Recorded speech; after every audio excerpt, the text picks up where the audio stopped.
Hey everybody, welcome to the Shadow Main Show. I'm Jason Campbell.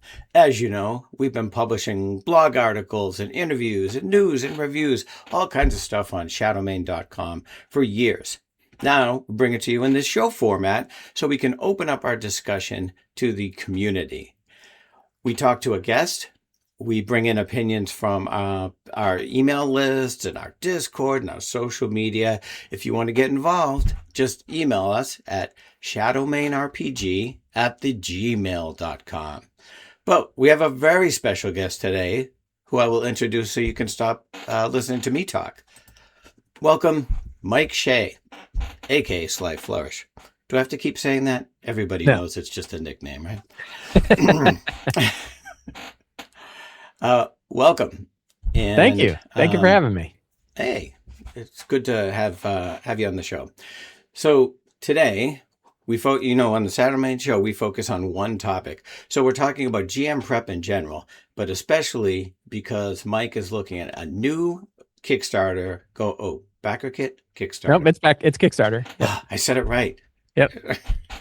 A Kickstarter for his new book, Rise of the Lazy Gamemaster. Yeah. This is 5th or 6th, depending on how you count it's it, the right? 6th Lazy GM book. Yeah. Yeah. I had to count yesterday. I had to figure that out. Yeah. I never know if I should count the first one. I do have it though. Oh, nice. Yep. Yeah, I have my archival copy for Yay. when it'll be millionaires. Anyway, so maybe there's people out there, I doubt it. Maybe there's people out there who don't know the Lazy GM method, don't know Sly Flourish. Maybe they've never heard of the 8 steps. So could you describe it? Well, you know what? Let's start with your new book because that's the cool part. Sure. What's the new book about? Yeah. So, I mean, I think both of those go kind of hand in hand. So Rise of the Lazy Gamemaster, as you said, is like it's the latest Lazy GM book. And it is back to the core focus of what being a lazy GM is all about. And that concept is how to get more from your game by preparing less is the essential core philosophy. It offers this book. So Return of the Lazy Dungeon Master, a book I wrote back in 2018, had 8 steps for lazy GM prep. The idea of, hey, if you a lot of games you're playing, they don't tell you exactly how to prep. There's not a lot of good advice and guidance for that. Not a lot of practical table ready stuff for you to like, what do I do? Right. I'm running a game. I got a game in 2 hours. What do I do? So I spent a lot of time doing a lot of research, talking to a lot of GMs, talking to a lot of different groups, and also having run a lot of games myself, and boiled it down to eight steps that you can walk through, somewhere between a half an hour. Some people take less time, some people take more, with the idea that the things you are building as you're filling out those 8 steps help you run your game, but in particular, help you improvise your game as it goes in directions you might not expect. So each of the 8 steps are designed to give you components that you can call on to help you build the game at the table with your players, rather than a hardened expectation of the game is definitely going to go this way, and then your players make some wild choice, and then you're off in a different direction. You have no idea what to do. So that's kind of the core concept. And the latest book, Rise of the Lazy Gamemaster, takes 8 years of new experiences, new ideas, new games, tons of new people, right? A whole bunch of new people that are involved in this hobby over the last 8 years, and takes all of those experiences and advice and feedback and aims them back at those 8 steps. So it's the same 8 steps from before, each of them expanded to kind of support new games, new styles, new things, and new directions. Yeah. And the book maintains that focus on those 8 steps throughout. The 8 steps themselves, lazy campaign planning, adventure types, how to prepare them, how to run them, how to avoid pitfalls, and a huge lazy GM toolkit, along with some other odds and ends throughout the whole book. Awesome. So I would guess that Return of the Lazy Dungeon Master is probably the best selling in the series. Yes. But so let's assume everybody in the world has it. Probably not, but it would be nice if they did. Sure. Yeah. What does this book give you that those people still don't have, and they should go out and get this one? Yeah. So it was very important to me that to make a few things true. One, this isn't a rewrite of Return of the Lazy Dungeon Master. Both books take a different focus and a different lens on how to prep your game. Return of the Lazy Dungeon Master had 3 main things that it focused on: how to prep your game, how to run your game, and how to think about your game, with kind of essays and chapters that are kind of designed to really get your head around the whole thing of what's going on. Rise of the Lazy Gamemaster breaks it down into the 8 steps of Lazy GM prep, how to prep your campaign from the very first thought you have about a campaign, how to even get a group together, all the way to what's your final session like after when you're finishing your campaign.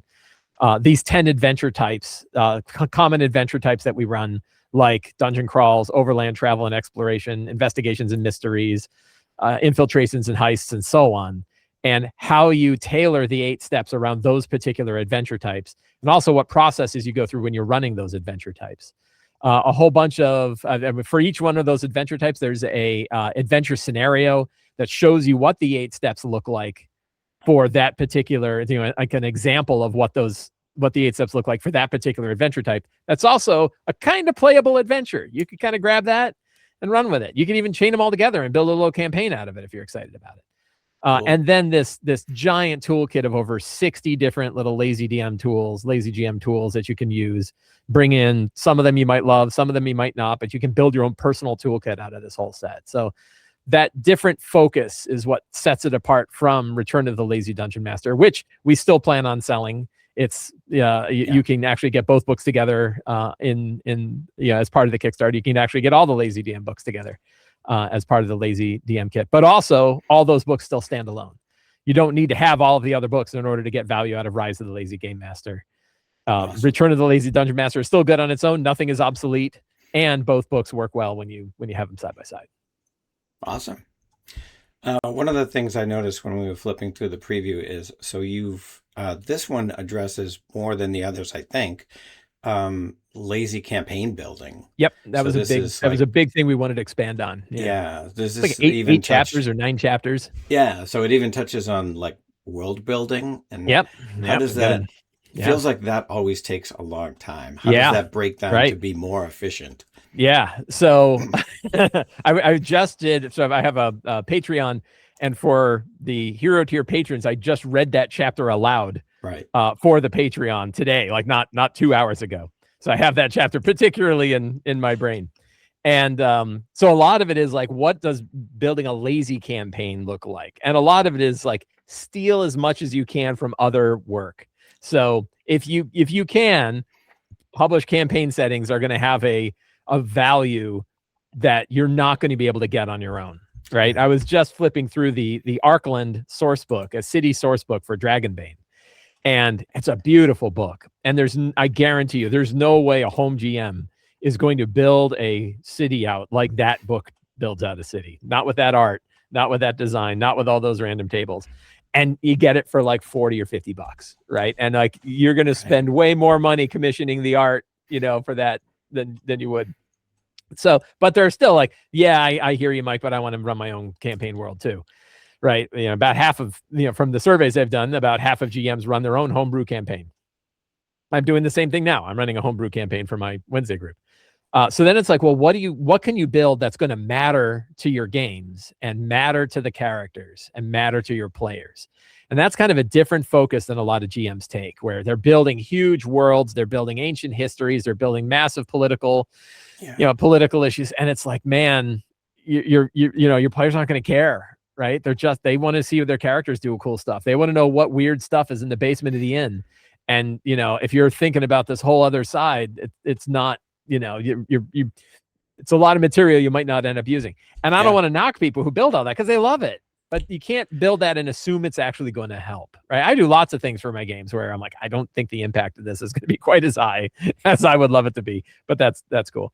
But it does offer advice for like, what can you do for theology? Like how can you have a quick set of gods? What are the domains those gods should be tied to? What gods should you be paying attention to that do matter to the characters right now? How do you develop a history? What kind of magic systems should you be paying attention to if it's a fantasy-based game? How do you handle economics, right? And there's some basic guidelines in there for how to kind of handle these things without building giant ledgers of economic issues that your game might have. And instead saying like, probably your system has an economy built into it. You might want to think about using the one that's already pre-built. Even if you're building your own campaign, maybe don't shake up the economy quite as much as you want, or you're going to be spending a lot of time figuring out, the cost of wheat. That's a great point. I do my own version of the 8 steps, which we'll talk about in a second. Um, but there are people who love this and have time to build more. And I know, Yeah, um, if somebody isn't looking to minimize it, what could they get out of the book if they're just like, I just like writing, so leave sure. me alone, man. You Yeah, know? stop. Yeah, raining Yeah. on my parade. Yeah, so there's tons of inspirational stuff in there. So almost every chapter, many chapters have piles of like random tables of examples of the things that we're talking about. So Mhm. when you're talking about overland travel and exploration, there's a whole bunch of tables in there for how to build interesting encounters when you're going on overland travel and exploration. The chapter I was just talking about, like all the campaign chapters have ideas about like what are the campaign hooks. Here's 20 different hooks. Here's 20 different ideas for different things. So there's a lot of inspirational stuff that people can find throughout. There's a giant appendix that also has hundreds of hundreds of items, dozens of tables, to help people get kind of fired up about the sort of thing. Like, how do you fill out every room in a temple? Yeah. Right? Like, what are the things that a temple has? Well, we got 20 rooms in a temple. We actually have 20 adventure locations with 20 rooms for each location. So it's 400 rooms, Wow. listed out in there to kind of help you get ideas. And they're not like, hey, this is all you need. It's like, these are prompts for you to use to get ideas about the things you might want to fill into your crazy evil temple that you're filling Yeah. out. Yeah. So I'd say from the world building standpoint, and from the people who really want to build a lot of stuff, they can get, I mean, I use it myself. Like I wrote it and I'm still using it regularly to help me build out the things that I want for my campaigns. And there's a lot of flexibility in there to make it your own. The idea of having your own faction lists, having your own historical icons, having your own, your own gods or godlike beings, Right. so that you can build your own resource list to make it useful to your players and characters. Like as they go through, they find a monument. Who's the monument to? It's the Gestal Black Star, the avatar of the void. Oh, okay, Right. that's cool, right? Like no one else's campaign is going to have that, but you have it for the campaign that you're running. Right. Actually, I think you just answered my next question. So, I do this, and basically, I've broken it down from, instead of having a giant keyed map with read Yeah. aloud text for every room, right? Yeah. I've just got the bulleted list, Yeah. and I've been GMing a long time, so I'm just improving the rest, like you said, Yeah. right? But Right. for newer GMs that might not be as comfortable with improv, I think you just answered that question, though, right? That the tables are the value here, right? That you're helping them improv if they're not used to it. Yeah. Is that right? Yeah. So that idea of like, right. So a huge component of this whole thing is the idea of preparing to improvise. Yeah. And preparing to improvise is really individual.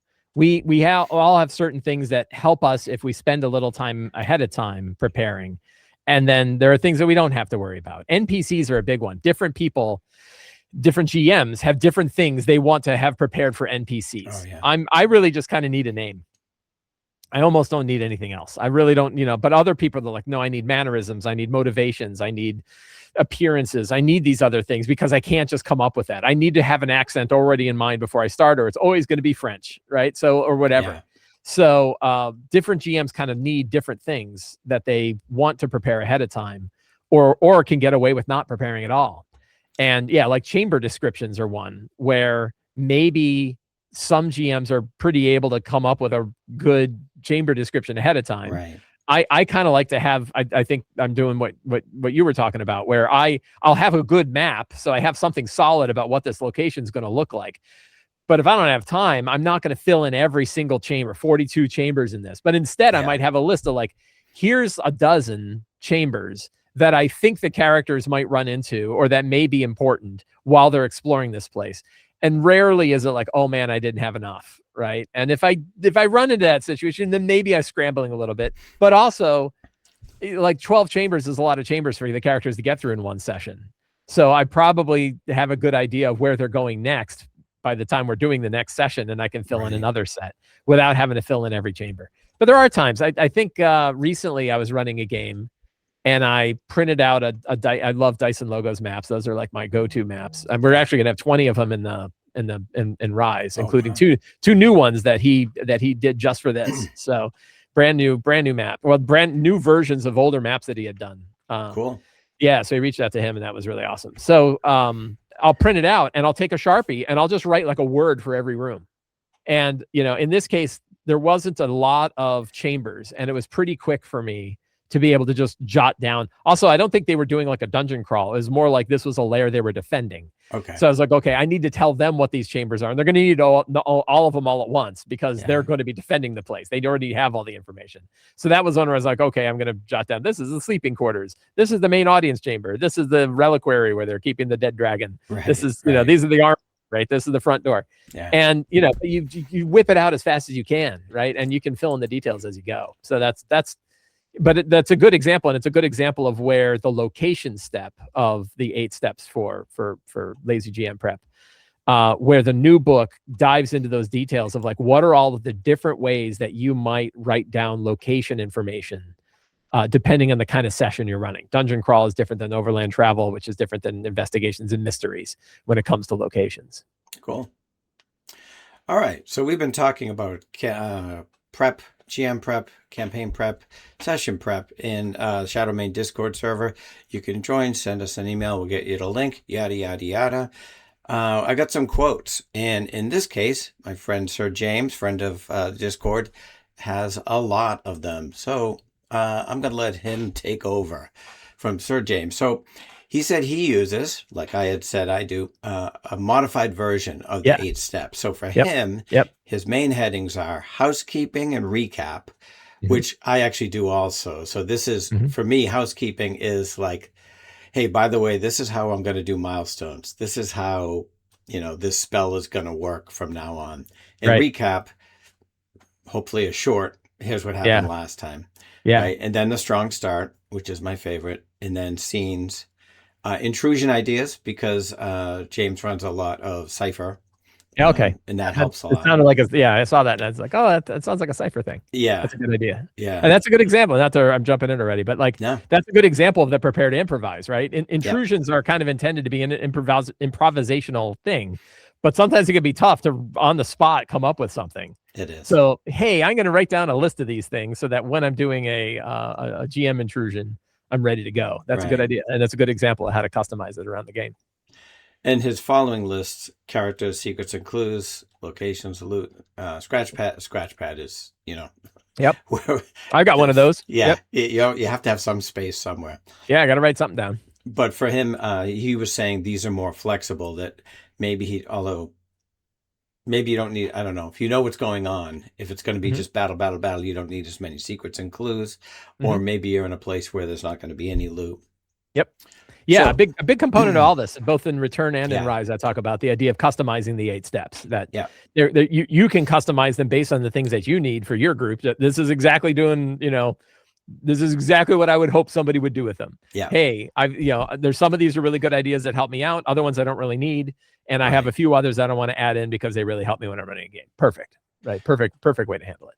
So James particularly highlighted scenes. Scenes is where I make the majority of my notes for what I expect to happen during a session, and then I edit and add to them as the session occurs, which is interesting, right? If it's a live document, especially if you're running online games. Yeah. Here's my note of what I think might happen. Here's what actually happened. Yeah. Here's what happened. Strikeout. Right. Sure. Yeah. Yeah, and that's the one thing. Like the one word that he had in there where I was like, ooh, is the expect to happen. Yeah. Which is a common GM thing. I think we all do it. Sometimes we actually can expect them, right? We're pretty sure that this is going to happen. Right? We know our group and we know the story. Not everything is willy-nilly all over the place. But a lot of times, if we're being too tight about our expectations about what's going to happen, is when our prep notes become brittle. Yeah. And then something happens and we're not ready. So yeah, that's the only part where like, ooh, it'll be a little bit of danger rule Robinson there, right? Oh, watch out. So the other question I asked, I've been asking people is, how long do you prep for a typical 3-hour, 4-hour session? Yeah. For me, I still average an hour for a 3-hour session. Yep. Which is probably not, I mean, I could do it in less, but that's how much time I have during the week. Sure. For my weekly game. Yeah. Because my typical sessions are 3 hours or 4 for a con game. Yep. But Yep. James says he'll try to keep his main session prep under 15 minutes for a 3-hour session. That's pretty good. And I he would, says yeah. that includes, I know I should have brought him on, right? That includes brainstorming, notes, creature stat creation, Creature stat etc. creation. Woo. Well, Now he's I playing imagine when Cypher. he says, yeah, Yeah, so when he Cypher says creature creature stat. stat, he's talking That's about picking a Cypher. number between 1 and 10, right? Yeah. That's my favorite mechanic for building things. I love Cypher for the GM side. Yeah. So I wish every game were as easy as you could just Cypher. pick Yeah. a number 9 between 1 or and 10 or 3, 15. right? Yeah, And then just 9 pick would be pretty rough. yeah, just pick some weird effect. Okay, Yeah, right. it's a And some 6 and it flavor. can Yeah. blow ice smoke out of its Right. something. But One of its many orifices. 15, yeah, 15. Yeah, that's great. At I that would point, say from my knowledge, having talked to lots of GMs, having done yeah, again polls and surveys of lots of them, that is on the shorter end. That is on the that I don't think there's a lot of people yeah, who prep in that amount of time. That's great. And yeah, people should be, in my opinion, GM should be as long as the GM is comfortable with the time they're spending, then they're fine. The tricky bit is if people, and I've heard it, I hear it regularly of people who are like, I have to cancel my game because I don't have enough time to prep, and that's like, wow, you're eating your own tail, right? Yeah, like now that's rough. you're living off your own bone marrow, and you're never gonna have a game, right? Like Yeah. that's down the path of never having a game. So the game must always go on is a big thing, and how do you make sure that you focus your prep so that you're not the one who has to cancel the game because you weren't ready for it. Yeah. I would expect that the half hour to an hour time frame is the I would expect that to be the average. I haven't done any big polling on it recently, but I would expect that to be about the average. For me, and not that my style doesn't really matter that much compared to anybody else's. We all have different approaches that we take, and mine falls typically into that half hour to an hour group, which maybe is why I think it's the average. Sometimes like I'm like, and I did this a couple days ago where I was like, I knew that they were going to be going into a big battle, and I have this big Dwarven Forge investment, so I'm going to make a really cool 4-layer, 3-foot long environment that the characters can navigate and run through and deal with, and it's got lots of little traps to fall into, and the cursed water, and a little bridge, and lights that they can put out that disrupt rituals. So I wanted to have like a big crunchy, and it does. It was like an hour and hour and a half fight in Nimble, which is really quick to play anyway. And that took me longer, right? I don't think it took me an hour to put that together, but it might have been 30 to 45 minutes. Right. And that was just for the environment, right? That wasn't even any of the rest of it. And then probably the prep for that was probably about a half hour. So I expect that's the average. I think the only danger bit is there's probably 2 areas where you're kind of in the red. One area is if you've prepped and then you don't feel comfortable, and you're uncomfortable going into the game because you don't feel like you really got everything you needed, and you're uncomfortable during the game as it's playing, and you're like, wow, I really don't have the things I need. Then that's a sign that you probably want to look at your prep process and really ask yourself, what is it that I wish I had that I didn't? What did I need? If I only did 4 secrets and I burned out, and now they investigated 6 places and I didn't have anything to say about the other cool places they investigated. Okay, you want more. That's why we have 10. Right. 10 is a good number of secrets because you almost always have enough. Right. And then the other side is I need 3 hours to prep, and I don't, I was busy at work and now I have to cancel the game because I didn't have enough time to prep. That's a problem too. So trying to fall into that line between those two of, I feel comfortable with what I've got ready to run the game, and I'm able to fit it in the time that I have available in order to run it. You said that, right? You said that's what, you spend about an hour because you have an hour to spend, and that's fine. That works perfectly well. My Sunday prep takes about an hour when I'm recording it, but I'm also on a show talking, so it's a little bit longer because that's going on. Yeah. All right. That will wrap up our show today. We have more on the blog, shadowmain.com. I asked Mike even more questions that we didn't have time for here, so you can read more. There's a lot going on that you'll only read about in the blog. We'll have tips for Gen Con, because I'm not Yeah. going to be there. I'm Coming up. sorry, but there's so much that's going to Yeah. happen. Right? Yeah. I put on my thinking cap with my crystal ball. This is going to be a big one. Yeah, I told Michelle, my wife, we were talking today, and I'm like, I'm really excited for Gen Con, and we're not going. Yeah, exactly. I'm just excited I'm to just hear going what to be happens. sitting here reading. I think it's a lot of neat. I think we're going to hear about a lot of neat things. Yeah. Yeah. All right. Well, thanks, Mike, for being on the show. We've got a Thank link. you for having me. I really appreciate it. Kickstarter, Rise of the Lazy Gamemaster. Yeah. Link in the description. Link in the blog. Otherwise, slyflourish.com. Yep. And we'll see everybody next week. Thanks. Take care.